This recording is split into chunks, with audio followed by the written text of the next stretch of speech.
দৈনিক রাশি ইউটিউব চ্যানেলে স্বাগতম বন্ধুরা। ধনু রাশির জাতকদের জন্য আগামীকালটি হতে পারে মিশ্র অনুভূতির হলেও ভিতরে ভিতরে বেশ অর্থপূর্ণ। দিনের শুরুটা একটু ধীরগতির মনে হতে পারে, কিন্তু সময়ের সঙ্গে সঙ্গে পরিস্থিতি আপনার অনুকূল দিকে ঘুরতে শুরু করবে। সকালে ঘুম থেকে ওঠার পর মনটা কিছুটা অস্থির থাকতে পারে, যেন অনেক ভাবনা একসঙ্গে মাথায় ঘুরছে।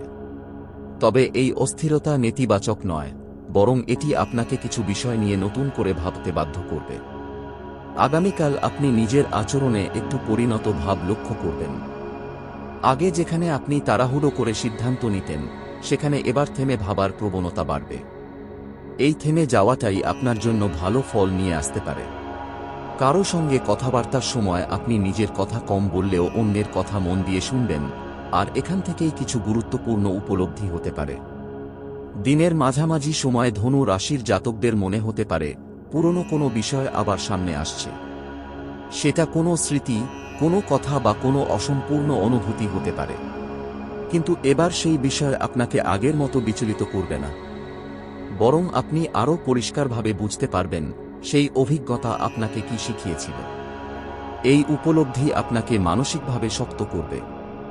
আগামীকাল আপনি নিজের স্বাধীনতার গুরুত্ব আরও গভীরভাবে অনুভব করবেন। ধনু রাশির জাতকরা স্বাধীনচেতা হন, আর আগামীকাল সেই দিকটাই আরও স্পষ্ট হয়ে উঠবে।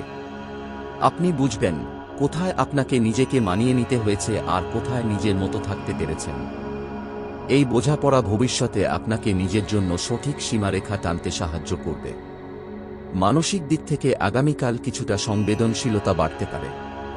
ছোট কোনো কথা বা ঘটনা আপনাকে গভীরভাবে ভাবাতে পারে। তবে এই সংবেদনশীলতা আপনাকে দুর্বল করবে না, বরং আরও মানবিক করে তুলবে। আপনি অন্যের অনুভূতিকে আরও ভালোভাবে বুঝতে পারবেন, যা আপনার সম্পর্কগুলোকে আরও অর্থপূর্ণ করে তুলতে পারে। সন্ধ্যার দিকে মন কিছুটা শান্ত হবে। দিনের নানা ভাবনা তখন ধীরে ধীরে নিজের জায়গায় বসতে শুরু করবে। আপনি হয়তো একা থাকতে চাইবেন, নিজের মতো করে সময় কাটাতে চাইবেন। এই সময়টা আপনার জন্য খুব দরকারি, কারণ এখানেই আপনি নিজের সঙ্গে নিজের সংযোগটা নতুন করে অনুভব করবেন।